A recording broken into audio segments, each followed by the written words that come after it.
Good morning students. आज हम हमारे बीएड फर्स्ट ईयर राजनीति विज्ञान का शिक्षण शास्त्र विषय के अंदर जानेंगे विचार विनिमय विधि।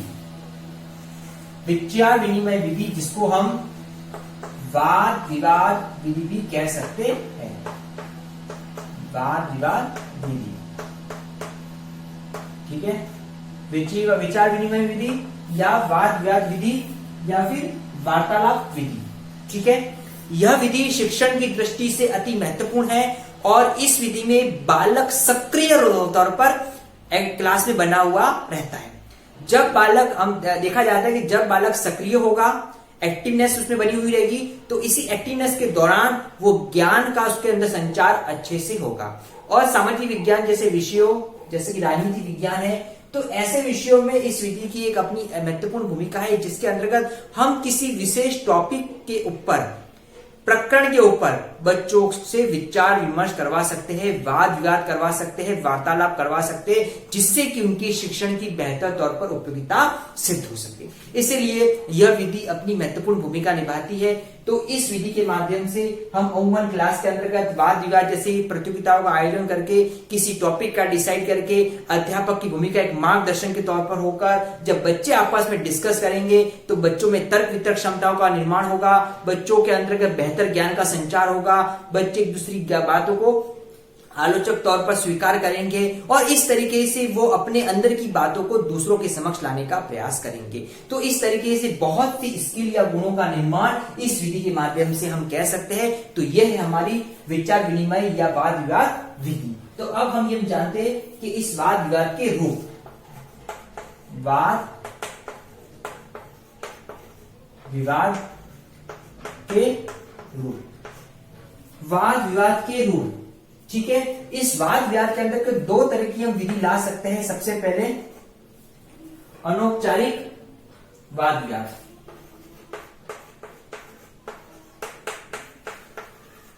अनौपचारिक वाद विवाद, अनौपचारिक वाद विवाद। इस तरह के अनौपचारिक वाद विवाद में किसी तरह के नियम या पूर्व निर्धारित योजना की किसी तरह की कोई आवश्यकता नहीं होती है।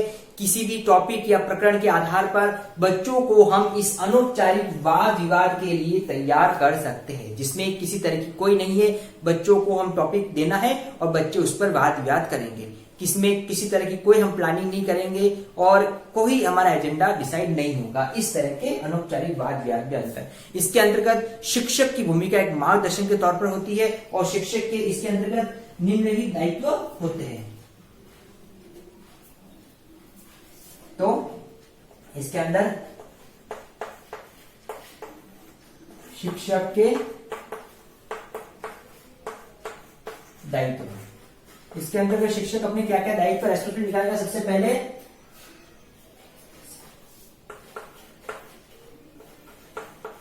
विचार विमर्श के लिए प्रस्तुत की गई समस्या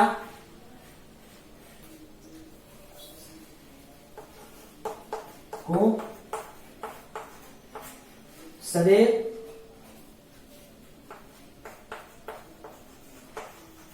सम्मुख रखना।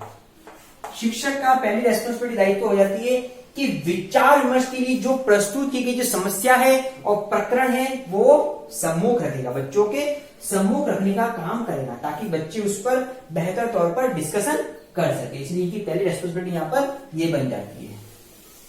फिर सेकंड आ जाती है इसमें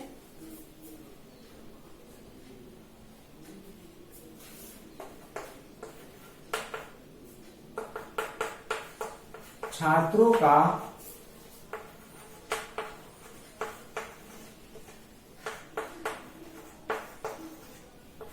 अधिकाधिक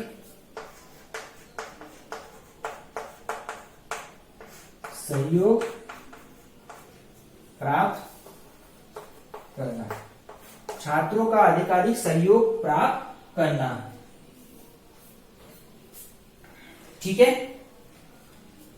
तो छात्रों को अधिकाधिक सहयोग प्राप्त करने के लिए, या फिर हम यूं कह सकते हैं छात्रों को अधिक से अधिक विचार विमर्श करने के लिए सक्रिय तौर पर तैयार करने की भूमिका अध्यापक की होती है। वो बालकों को तैयार करता है कि वो किस तरीके से इस वाद विवाद या विचार विनिमय विधि का अपना एक भूमिका रोल प्ले करे। इसके लिए बच्चों को सक्रिय करना आवश्यक होता है, और ये सक्रिय या सहयोग प्राप्त करने के लिए शिक्षक की रेस्पॉन्सिबिलिटी बनती है कि वो बच्चों को किस तरीके से तैयार करता है। फिर अगला आ जाता है इसमें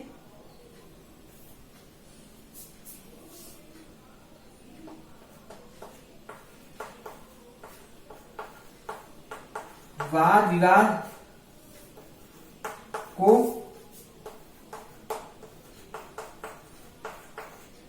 संचालित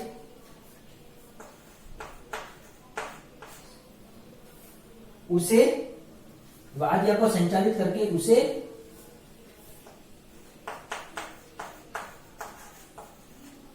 गतिशील बनाए रखना।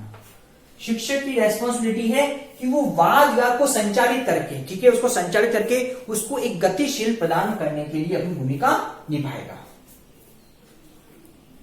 इसके साथ ही शिक्षक की अगली रेस्पॉन्सिबिलिटी बन जाती है यहां पर अनौपचारिक वाद विवाद के अंतर्गत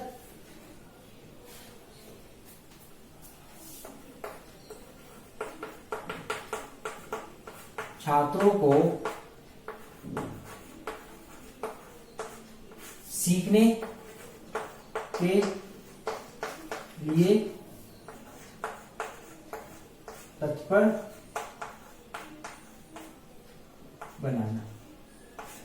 छात्रों को हमेशा सीखने के लिए तत्पर बनाना, तैयार रखना, यह भी शिक्षक की जिम्मेदारी के अंतर्गत आता है। वो किस तरीके से छात्रों को एक्टिवनेस बनाए रखता है। और अगला है छात्रों के अर्जित ज्ञान में, छात्रों के अर्जित ज्ञान के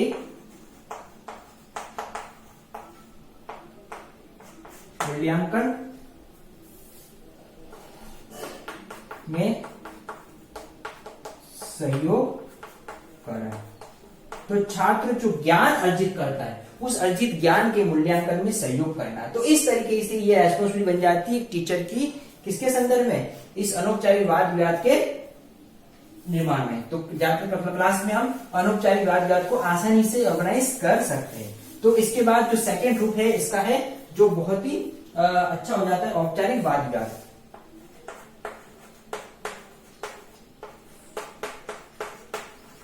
औपचारिक वाद विवाद, औपचारिक का मतलब एक सिस्टमेटिक वाद विवाद, डिबेट कॉम्पिटिशन, जिसके अंतर्गत हम पूर्व में एक योजना नियोजना बनाते हैं, एक रूपरेखा बनाते हैं, हम पूरा एजेंडा लेके चलते हैं, हमको इसमें किस तरीके से करना है, हम समस्या और टॉपिक पर विचार करके इसको निर्धारित करके हम औपचारिक वाद विवाद प्रतियोगिताओं का आयोजन करते हैं। इसके अंतर्गत जो रूल्स रेगुलेशन होते हैं, सभापति मंत्री, इनकी जो व्यवस्था है हम इसके अंतर्गत करेंगे। तो औपचारिक वाद विवाद के अंतर्गत इसके अंतर्गत इसके जो रूप प्रचलित है औपचारिक के अंतर्गत वो है पैनल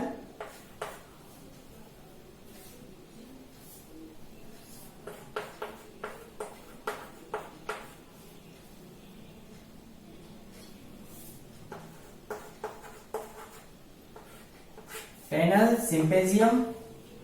अगला है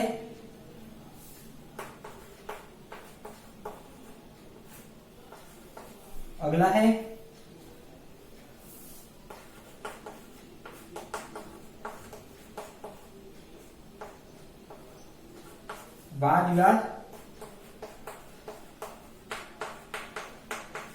प्रतियोगिता, और इसमें अगला आ जाता है साक्षात्कार।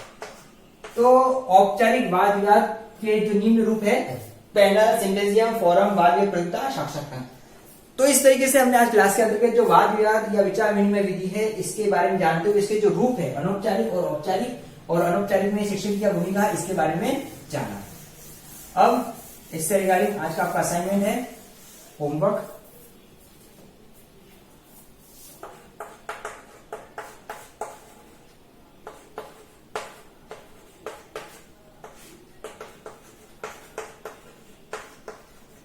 विचार विनिमय या वाद विवाद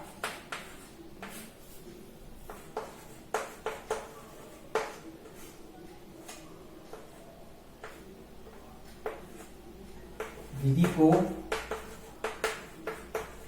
बताते हुए इसके रूप बताइए। तो ये विधि क्या है, इसको बताते हुए इसके रूप को बताना है। स्टूडेंट, इस कोविड समय में हमको इसके बचाव में जो भी उपकार इसका कड़े से पालन करना है और अपने अपने परिवार के स्वास्थ्य के प्रति हमको एक्टिवनेस जागरूक रहना है। Thank you.